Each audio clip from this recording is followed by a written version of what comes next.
power that worketh in you.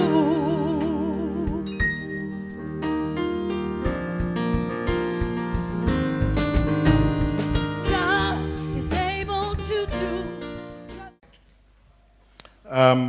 I'd like to begin by reading a few verses from Isaiah chapter 1, from verse 13 to verse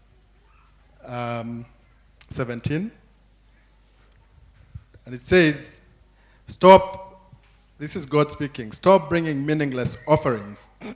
Your incense is detestable to me. New moons, Sabbaths, and convocations. I cannot bear your worthless assemblies. Your new moon feasts and your appointed festivals I hate with all my being. They have become a burden to me. I am weary of bearing them. When you spread out your hands in prayer, I hide my eyes from you. Even when you offer many prayers, I am not listening. Your hands are full of blood. Wash and make yourselves clean. Take your evil deeds out of my sight and stop doing wrong. Learn to do right. Seek justice. Defend the oppressed. Take up the cause of the fatherless. Plead the case of the widow. Our message this morning is titled The Pain of Injustice. Sometime in January 2016, I had an interesting altercation with a good Christian friend of mine. This was the time that most of you will remember. The children of Langata Road Primary School rose up to defend their playing field, which had been grabbed by that interesting Kenyan creature, a private developer. The conversation I had with my friend is that she was very upset about you activists. How dare you put children in harm's way? How can you, the mother who sent her child to school, expecting that child to be in class, what do you think she felt seeing this child being tear-gassed by the police? And we had a long conversation. Because the question I asked her was, before this tear-gassing of children happened, somebody came and fenced off the playing field of these children. The headmaster came on the news not once, not twice, but 3 times, pleading for intervention for the field to be given back to the school. And nobody did anything about it. And when the National Land Commission boss went to see the school and he came on news, all he could say is, we are helpless to do anything about it. Because clearly, the person they were dealing with was above their pay grade. And all of us just watched this as just another news item in the Kenyan news cycle. And our Christian conscience was not pricked until children were tear-gassed. And I found that very interesting because I asked my friend, should we not rather be ashamed as adults that children have themselves ended up being the ones to rise up and protect their playing field while we sit down and dismiss this as just another Kenyan phenomenon? That is just one example of the injustice that we live in the midst of in this country. But before I go to further examples of Kenya as the land of injustice, let's talk about definitions. What is justice? Many of us who are parents will know that some of the first words that your children say when they learn to speak is 4 words, it's not fair. Where do they get that idea? Where do they learn to say it's not fair? And that's because justice is ingrained in our personhood. It's part of who God creates us to be, to expect fairness. It is about giving to everyone what is due to them. It is about, when you talk about society, the equitable sharing of the burdens and the benefits of belonging. And with regard to this Bible that I've talked about, the definition we took for justice is the process of God restoring his creation to a right relationship with him, with each other, and with the environment, which is what they had in the Garden of Eden before evil entered the world. When we look at our country, what do we see when we juxtapose it against that definition of justice? Kenya is one of the most unjust societies in the world by any definition, in all indicators. Structural injustices confine the vast majority of our people to the margins where they eke out survival, while a handful of elites live off the fat of the land. Let us consider some statistics. Most Kenyans live in extreme poverty. 42% of our population live below the poverty line. And when we talk about the poverty line, it sounds very abstract. But we are talking about a person having to live under 100 or 200 maximum shillings a day. Kenya is also one of the most unequal societies in the world. Some time ago, the World Bank published a report titled Poverty in a Rising Africa, which said that only 8,000 people in Kenya own 62% of our wealth. Just pause and think about that statistic. Kenya has 44 million people, and 8,000 people, not 800,000, 8,000 people own 62% of Kenya's wealth. We have done a very good job of making sure that J.M. Kariuki's prophecy, where he said that Kenya was going to become a country of 10 millionaires and 10 million beggars, has come to pass. Consider this also. Only 68,000 Kenyans earn a monthly salary of 100,000 and above. I won't ask you when you're seated here how many of you earn that amount. But if you earn 100,000 and above, man, you're rich. Because if you think about 68,000 against 44 million of Kenyans generally, but of those who are in formal employment, only 68,000 earn 100,000 and above. And these are official figures from the Kenya National Bureau of Statistics. When it comes to regional inequalities, the picture is even worse. My wife, Katindi, when she was working with the Society for International Development, led in a process that published a book on inequality in Kenya, which was called Pulling Together or Pulling Apart. And one of the statistics she gave me just on our way here is that a child born in the poorest constituency of Turkana is 57 times less likely to get a secondary education than a child born in the Embakasi constituency. 57 times less likely. And if that house in Turkana is headed by a woman, it increases to 120% less likely than the child born in Embakasi. Our youth unemployment is one of the highest in the world. We know about gender justice, and I think you talked about sexual harassment, lack of access to land and resources. Women work the hardest on the land, but they do not own it.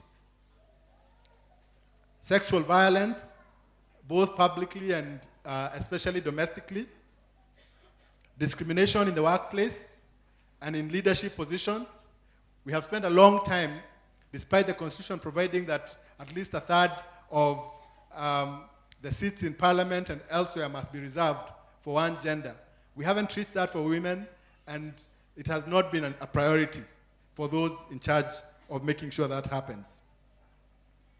Then Kenya is the land of extrajudicial executions. Many of you will remember just last month when a young man was caught on video being murdered in cold blood by a police officer in Isli. How many saw that video? Most of us did. I don't know what your views were. It was interesting that Kenyans came out actually in support of that kind of gangster policing.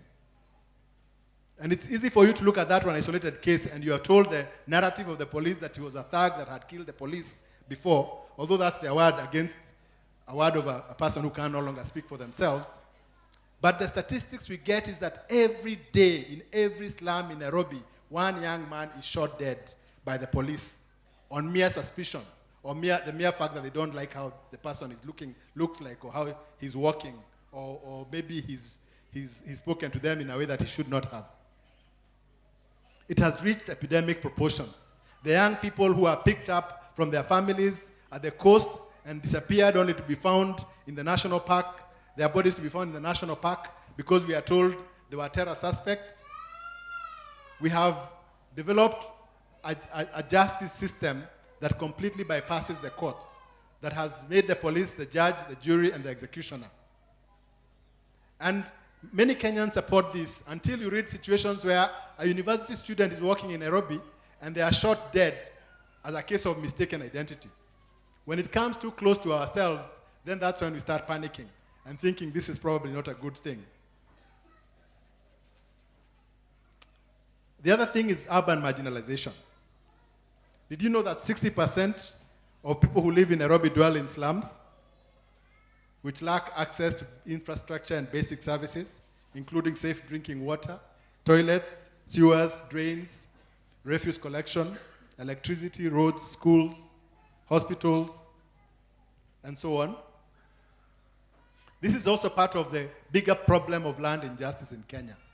Land has been at the center of most of the conflicts that have bedeviled this country since independence. We've been hearing lately about the troubles in the Laikipia Plateau.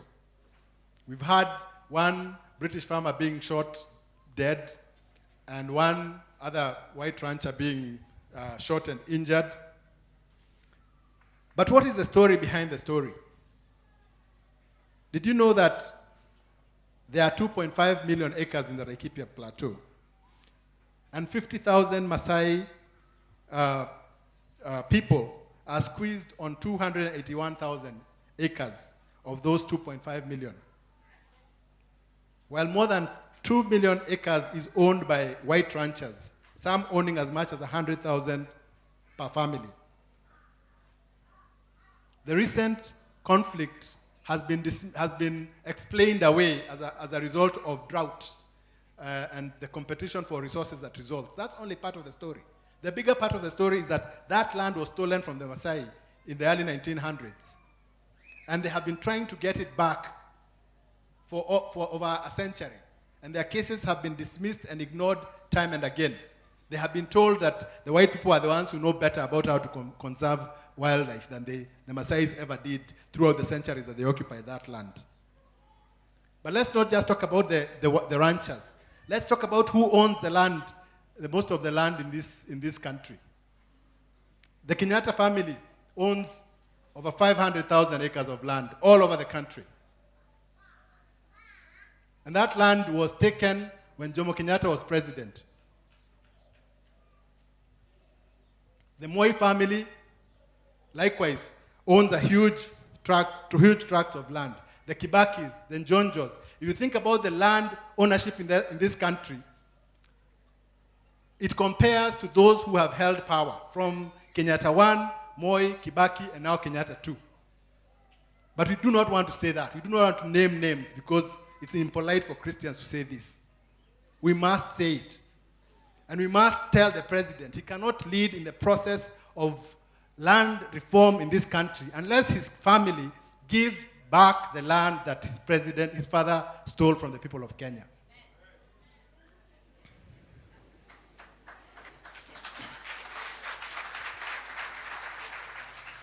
You go to prisons. Our prisons are some of the most overcrowded places in the world. Prisons that were built to accommodate 10,000 people.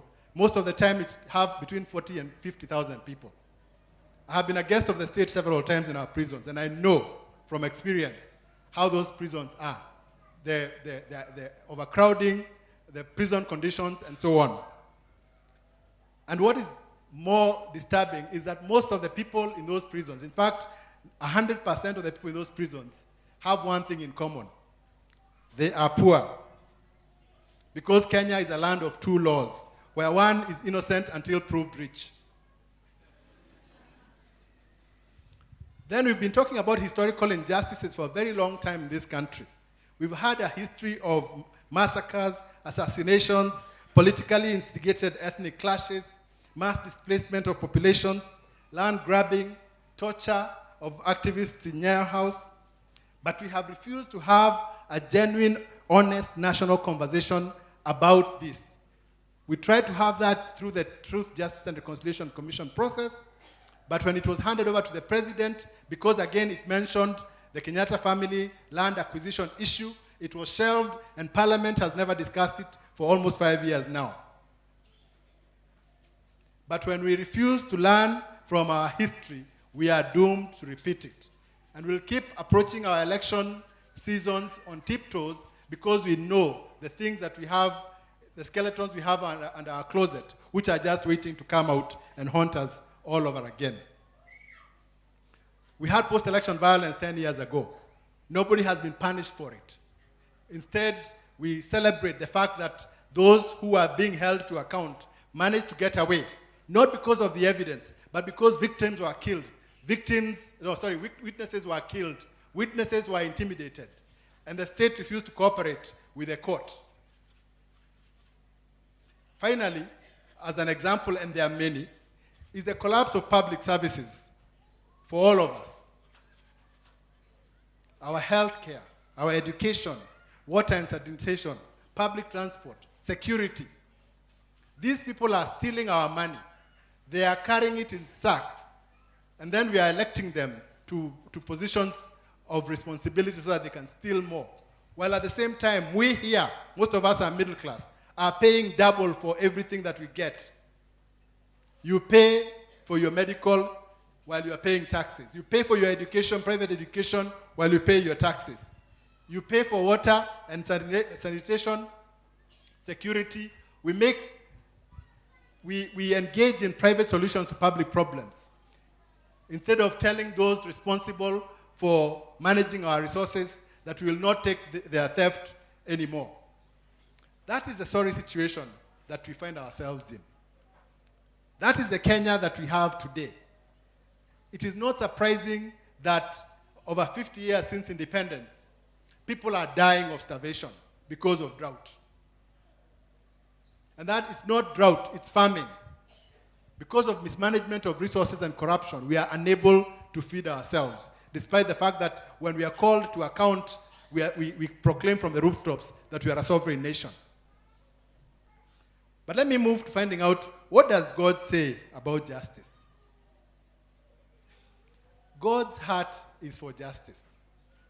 And justice is not just an attribute of God. It's not just something that God likes to talk about. It's a core part of his being.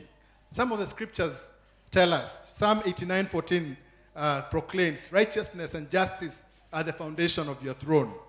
Micah 6:8, what does the Lord require of us? To do justice, to love mercy, and to walk humbly before our God. Amos 5:24, but let justice roll on like waters and righteousness like a never-failing stream.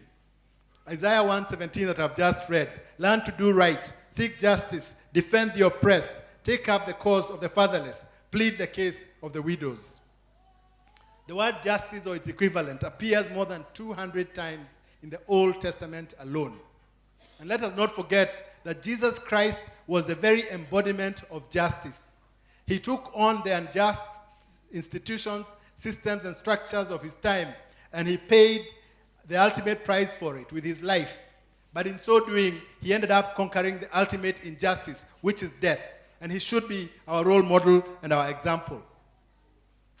But what has the church's response been to injustice? By the church here, I mean both us as individual Christians as well as a corporate church. There are few things that God feels as passionately about as injustice.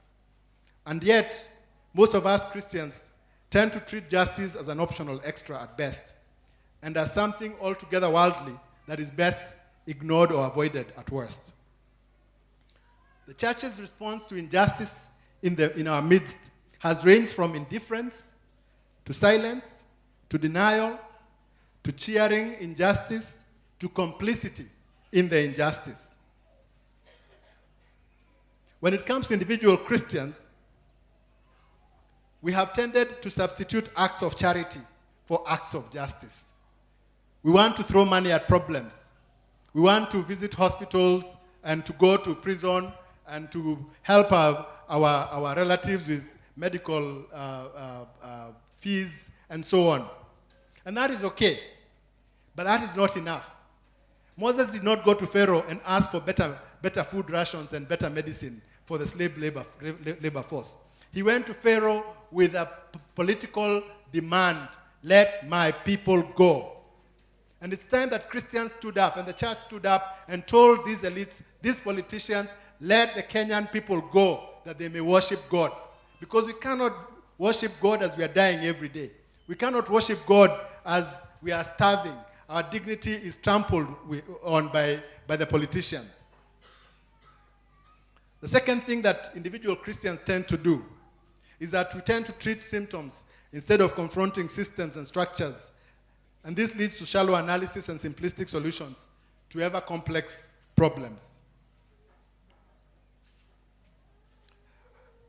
I talked earlier about the way we tend to provide private solutions to public problems for ourselves while ignoring everyone else. The phenomenon of the gated community has become all the rave in Nairobi. And we all want to have a good place to live in. But the problem with the gated community, and by the way, I live in one, is that there is a perfect order in there. There's a perfect democracy. We elect our officials. We keep the compound clean. We have our security. When there's no water, we dig our borehole. And we just sank one in our estate, by the way. While out there, we do not want to know what's going on out there until the out there comes too close to us. Do you remember during post-election violence, when people are killing each other out there, it was kind of okay. I mean, these things happen. People out there like killing each other. It was not until you started hearing they have come from Eldoret, they are in Nakuru, they are in Naivasha, by there I mean the violence, whoever was fighting. The closer they came to Nairobi, the less they became them out there. Then we started thinking, higher. It will get here. Martin Luther King says, injustice anywhere is a threat to justice everywhere.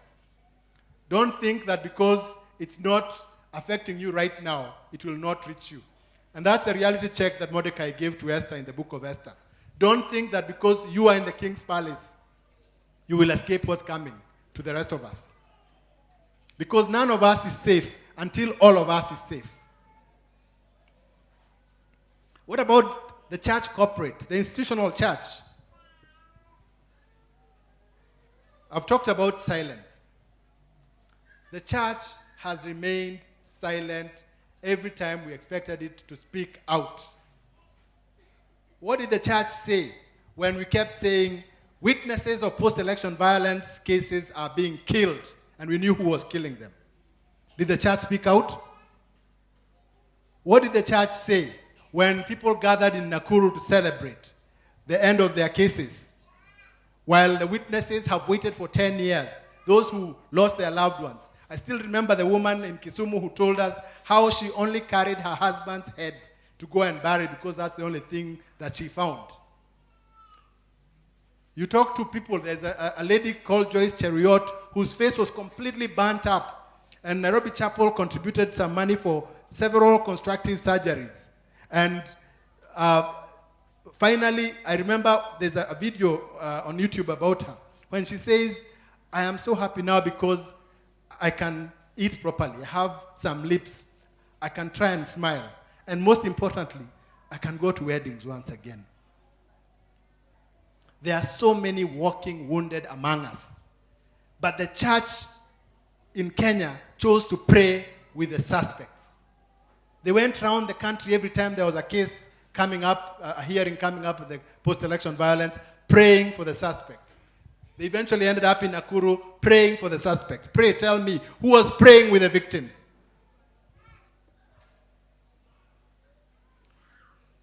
The other issue is indifference. We move on as if it's not affecting us. And I've talked about that, so I won't dwell in there. The third issue is denial. I talked about my friend who was in denial. When something is happening, when MPs are raising their salaries and activists go to the streets and bring pigs to demonstrate that these MPs have actually become pigs, people look and they look at the pigs and say, this is animal abuse. Really? These people just go, the first thing that they do once they're elected is increase their salaries. When we are trying to dramatize it, we are being told we are abusing pigs. And then we've got the cheering. On social media, when that young man was killed in cold blood by the police, the debate that went on was unbelievable, with a lot of Kenyans saying, yes, they killed the police officers, let them be killed. A lot of us cheer individual cases of injustice, but we also cheer global case of injustice in elections when we choose that we are going to vote people because they are our tribe, regardless of what they have done, regardless of the theft that they have orchestrated in this country, but he speaks like me. So I'm going to vote for this person because they are my tribe. That is the cheering that I'm talking about. And then finally, there is a complicity in injustice. You see, part of the church, among the huge landowners, I've talked about white ranchers and the political families. The church is the third of that unholy trinity. We've got, it's just that they are very quiet. They are very good at concealing what they own. If you go to Karen, you'll find how much the church owns. And it is no wonder that when it comes to discussing these issues about how injustice might be overthrown, the church has chosen to throw in its lot with the oppressors and to protect the status quo instead of leading the process of dismantling this whole unjust social order. I could go on and on. But because of time, let me move to the last heading of my message this morning, and asking ourselves, in light of all this, in light of the fact that as we sit here, we know for a fact, we don't have to be told. You only need to buy today's newspaper, watch the news this evening to understand that we live in one of the most unjust societies in the world. As Christians, what should we do?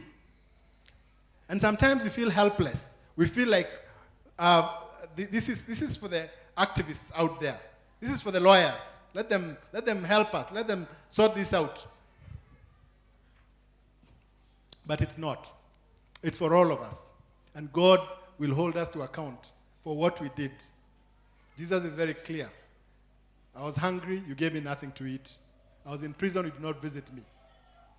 And he judges us on what we did not do or what we did do based on where we were and what we had, because we are all very privileged compared to those who are on the receiving end of this injustice, in the slums, in the rural areas, among the victims that I have spoken about. The first thing that we must do is that we must pray. The fight against injustice is spiritual warfare of the highest level, because you are engaging against the powers and the principalities. When I stand here and talk about the fact that the Kenyatta family owns 500,000 plus acres of land in Kenya and they need to give it back, this is spiritual warfare. I'm sure you know that. But we must pray. We must have the courage of Esther, who once she was given that reality check that I talked about, she told her friends, go and fast and pray for me for 3 days and 3 nights, and then I'll confront the injustice. And that's what we must do. We must pray. But we must not use prayer as an excuse for doing nothing, because that's what we have perfected. Something goes wrong in this country, let's have a day of prayer, a national day of prayer. And that's what God is saying in the passage that we read. God is fed up with your prayers. He hates your congregations. As long as you're using them as an excuse to participate in injustice, he does not want to hear from us. But praying is an important part of confronting injustice. And the reason why we must pray, there are 2 reasons why we must pray particularly. There are many, but there are 2 I want to point out to. We must pray to avoid getting overwhelmed by the seemingly impenetrable walls of injustice that surround us. Because injustice is so pervasive, it is easy to get overwhelmed. And many of us here are overwhelmed. And I'm not here to judge us for being overwhelmed. So we must pray. One of my favorite theologians, Walter Wink, talks about prayer in this manner. And he says, intercessory prayer is spiritual defiance of what is in the name of what God has promised. Intercession visualizes an alternative future to the one apparently fated by the momentum of current forces. That's why prayer is so important. It is spiritual defiance of what is today in the name of what God has promised. Do we believe God has promised a Kenya that is just? Do we believe that God has promised a Kenya where no child will have to go to bed hungry at night? Do we believe that God has promised a Kenya that will be a light to the nations because we live in right relationship with Him, with each other, and with the beautiful environment He has given us? If we believe that, then we need to imagine it. And then we need to speak it back to Him in defiance of the deathly culture that has been imposed upon us. And Walter Wink says we must visualize an alternative future to the one that is apparently fated by the momentum of current forces. The second reason why prayer is important is to avoid the trap in our activism of do-goodism. Because sometimes you become an activist and then that becomes a fetish and I become a hero. And I know a number of activists who have become a brand. And it's a very easy temptation because we live in a country that sometimes is so subdued. The few people who rise up to speak truth to power sometimes end up having a big profile. And it's a temptation for us then to be the ones being called on TV, to speak, to write, to go to conferences. And there's a temptation there of feeling I'm the only one who knows. And let me say, I'm not here speaking to you today because I'm the only one who knows. There are many things that I don't know about injustice. And I just have to pray, like Walter Wink tells us to do. So we avoid the trap of do-goodism and the trap of inadvertently becoming the new oppressors. Because if you're an activist against injustice and you leave God out of the equation, then the nature of evil is such that even if you succeed in overthrowing the system you're complaining about, you become the new system of oppression. Because you start justifying. We've seen it. We've seen the Musevenis of this world who started off very well in liberating their countries. But now they've been around for as long as many of us here have been alive, and they are still the only ones who know. So we make sure that we avoid inadvertently becoming the new oppressors. And Walter Wink, again, I want to quote him, and he says, unprotected by prayer, our social activism runs the danger of becoming self-justifying good works. As our inner resources atrophy, the wells of love run dry, and we are slowly changed into the likeness of the beast. So if we do not cover our activism by prayer, we will soon find ourselves being slowly changed into the likeness of the beast. And we have many examples of that.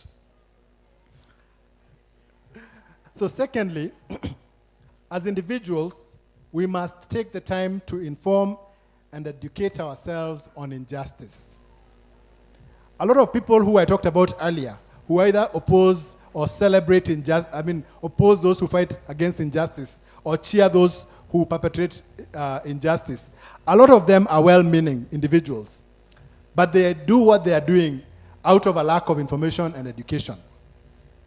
My friend Wandia, who is here, always talks about the importance of Kenyans learning their history. Because if you haven't learned your history, you are sitting there wondering, why is this person attacking a particular family? If you haven't learned about how land that was left by the settlers was divided up among the political elite at independence, you will not be able to engage.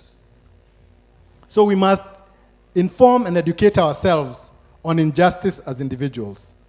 But the church must also invest in theological education that enables it and its members to name, to unmask, and to engage the powers and the principalities that are behind structural injustices. For only then can it become God's hands and feet in challenging and dismantling these systems of injustice. Thirdly, we must use God's own model of confronting injustice.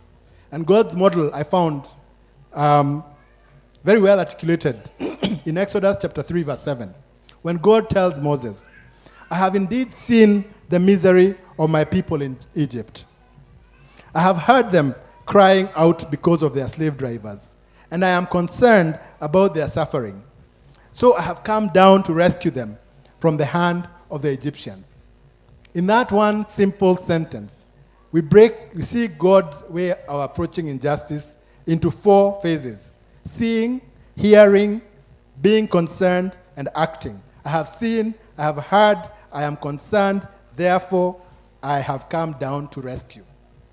So we must train ourselves to see injustice wherever it is and to critically examine its causes and its consequences. And then we must hear. Hear. By hearing, I mean, let us avoid having preconceived ideas about the poor and the oppressed, but let us learn to really listen to their perspective. Because the poor have the best solutions to their own problems. If only we could listen and help them to amplify their own voices. I really don't like the word about we become the voice of the voiceless. The best people to speak for the voiceless are the voiceless themselves. So we need to listen to them, to hear their perspective, and then only come alongside in solidarity and help them to amplify those voices. Then thirdly, about being concerned, we must go beyond mere academic knowledge about the problems and work in solidarity with the suffering, in finding solutions and demanding them for their own good. And then finally, acting. We must act. In fact, the Bible talks about what does the God require of you: to do justice, to love mercy, and to walk humbly with your God. It talks about doing justice, not just speaking about justice. We must do justice. We must do what is necessary to challenge the policies, the laws, the institutions, the structures, and practices that ignore, marginalize, oppress, or victimize the poor. So we must act. And since I'm an activist, let me take advantage of the pulpit and say, activists have been given a bad name in this country by those who would rather people remain silent. At the end of the last election, civil society was called evil society. But God is the one who commands us, all of us, to be activists. I think it was Angela Davis, the American civil rights hero, who said, activism is the rent you pay for living on this planet. How many of us have fully paid our rent? Activism is the rent we all pay for living on this planet. And we cannot afford to be late in paying that rent. In doing all this, following God's model, informing and educating ourselves, and praying, we become God's partners in creating a just society. The just society that He has promised, that at the end of all time will come to define all of our relationships with Him, with each other, and with the environment. In closing, I want you to come with me to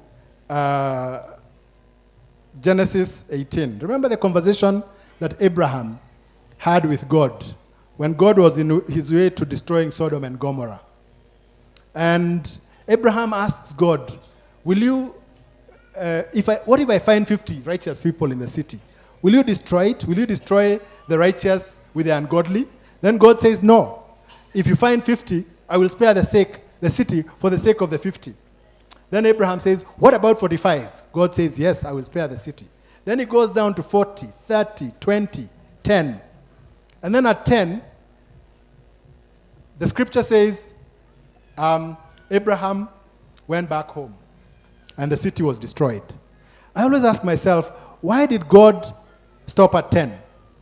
While he had been so accommodating to come down from 50 to 45 to 40 to 30 to 20 to 10. Why did God stop at 10? The Bible doesn't tell us, but I like to speculate and say God stopped at 10 because Abraham stopped at 10. God stopped at 10 because that is where Abraham stopped. We all know that the city of Sodom had at least one righteous family, that of Lot, which was saved. And I guess that if Abraham had persisted, God would have spared the city for the sake of one. In the same way, our country, our society, our communities are where they are right now because that's where you and I have chosen to stop. We have stopped pleading with God for a more just order. We have stopped being his hands and feet where we are with what we have in standing up for justice. We have stopped in speaking truth to power in love to those who are presiding over these unjust structures. And because we have stopped, our country is exposed to these mercenaries. Because we have stopped, we are approaching the next general election not knowing what will happen to us. I mean, it's very sad. We've been in other countries where elections are being held, and you can't even think anything special is happening. But in Kenya, every time we approach an election, because we know of the historical injustices we haven't dealt with, because we know of the corruption that we have not called out, because we know we want to vote along tribal lines, and we've allowed politicians to push ourselves into these ethnic cocoons and these tribal caves, we know that things can go badly wrong at any time. So we hold our collective breath. The church starts talking about peace, peace, peace. God says, don't talk about peace, peace where there is no peace. If you want peace, work for justice. So we must make sure that we keep negotiating with God and we keep doing what we can to be the workers of justice in our communities, in our society, and in our country. I thank you.